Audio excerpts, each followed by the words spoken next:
Good morning, afternoon, evening, whatever time it is you are watching this. Welcome to NRL The Week That Was, Episode 1. This is a new weekly series where I'm aiming to bring you guys a brief overview of the week that was.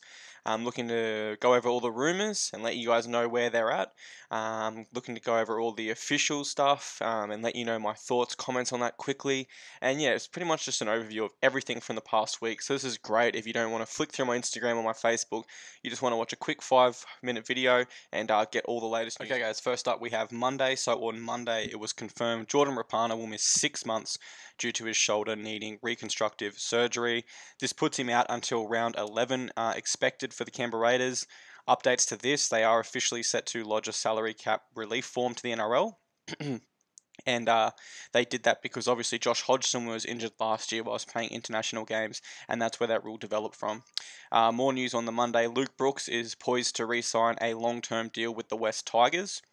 He will meet with coach Michael Maguire. Maguire spoke about how Luke Brooks is a big part of his plans and what he wants to build at the club.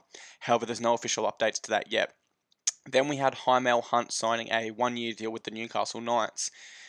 This pretty much rubs out the rumour of Michael Jennings to the club. They've got Jaimel Hunt, he can cover centre or wing, so a little bit more versatile than Jennings, and he obviously came at a much better price.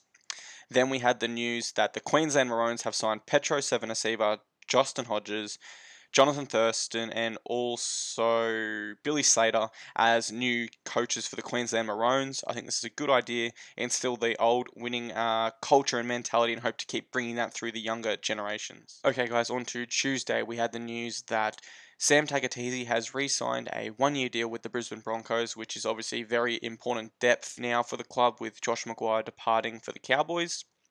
Then the NRL officials met and they wanted to discuss a way to stop the coaching merry-go-round circus that we're seeing increasingly more and more in the off-season. Their proposed idea was if a coach has more than 1 year left on a current deal and he signs for a rival club, then he'll be issued a fine from the NRL. No official updates as to whether that's been accepted or where that's at the moment. Then we had, of course, Cameron King send out his tweet. He is still off contract, and sadly for Kingy, I've got no updates to that. However, I do believe the Canterbury Bulldogs or Cronulla Sharks would be the best fitting clubs for him. Bulldogs, I believe he's a good alternative to Michael Leisha, and the Sharks have young hookers in Jaden and Blake Brayley. Obviously, a cool head like Kingy at the right price could be a good signing for depth there.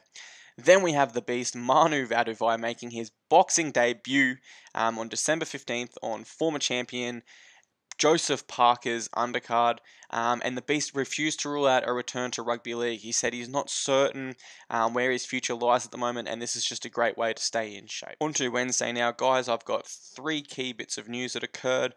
The first was that Ricky Stewart announced that he would love to coach Sean Johnson. So again, the Raiders sort of having a bit of a fish, just throwing the interest out there to SJ.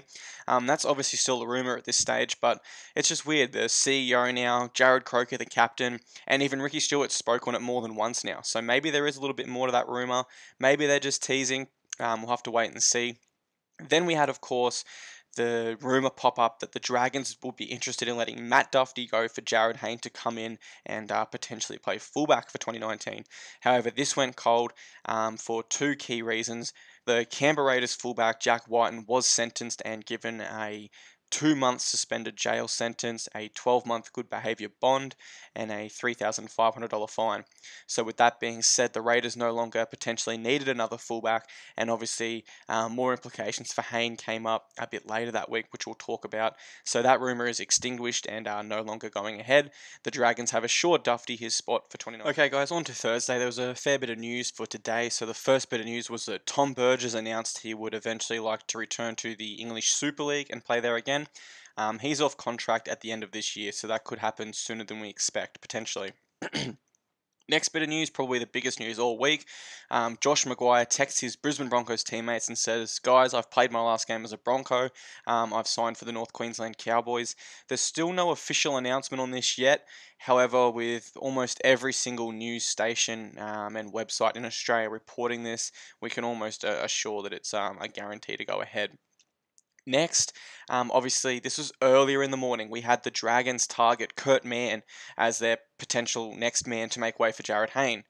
However, later that day, we obviously had the allegations come out against Hayne from a lady. I don't want to go into this too much. It's not really the type of thing I like to talk about, but he's currently under investigation by New South Wales Police. So all contract talks regarding Jared Haynes are currently on ice at the moment.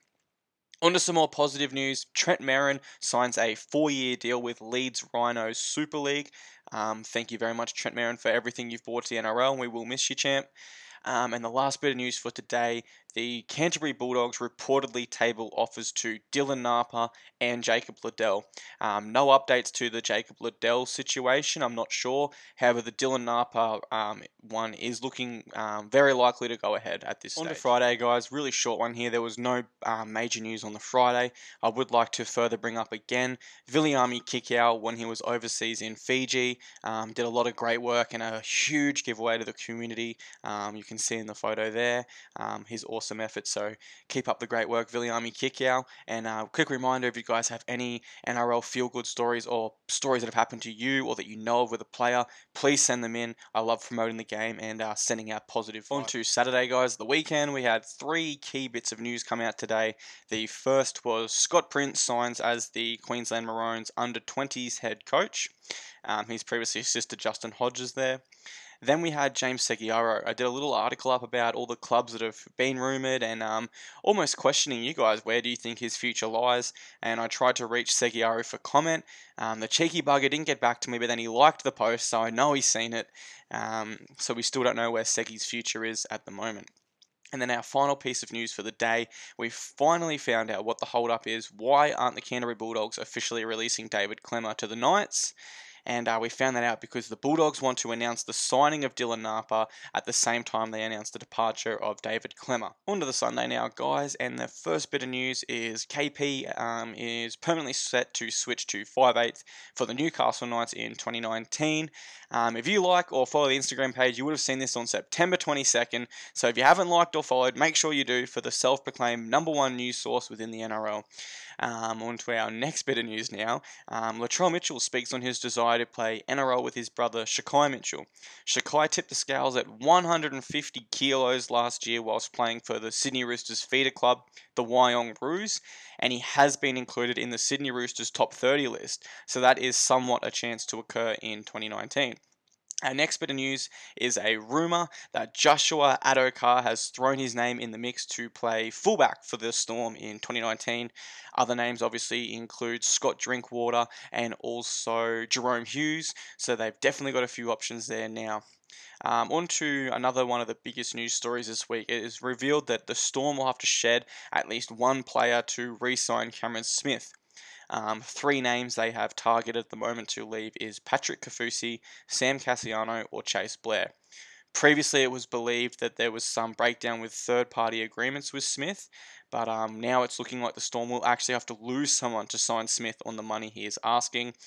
And our last bit of news, Valentine Holmes is set to meet with Cronulla Sharks next week, and they're going to discuss a huge 4-year deal in an attempt to stop him going to the North Queensland Cowboys from 2020. Okay guys, thank you so much for watching NRL The Week That Was Episode 1. I'm aiming to make this a weekly series, so let me know whether you want to see this sort of stuff. It's basically, like I said, just a brief touch on and an overview of all the news that was, the biggest news stories from the week.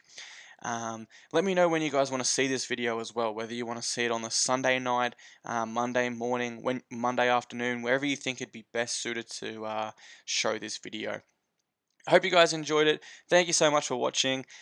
Subscribe to the Instagram, subscribe to the YouTube, the Facebook, subscribe everywhere. Get on board, guys. We've got great things planned for 2019. Until next time, I'll see you in the next video, and up the Mighty Titans. This shit gets stoned. I take your eyes to see the moon.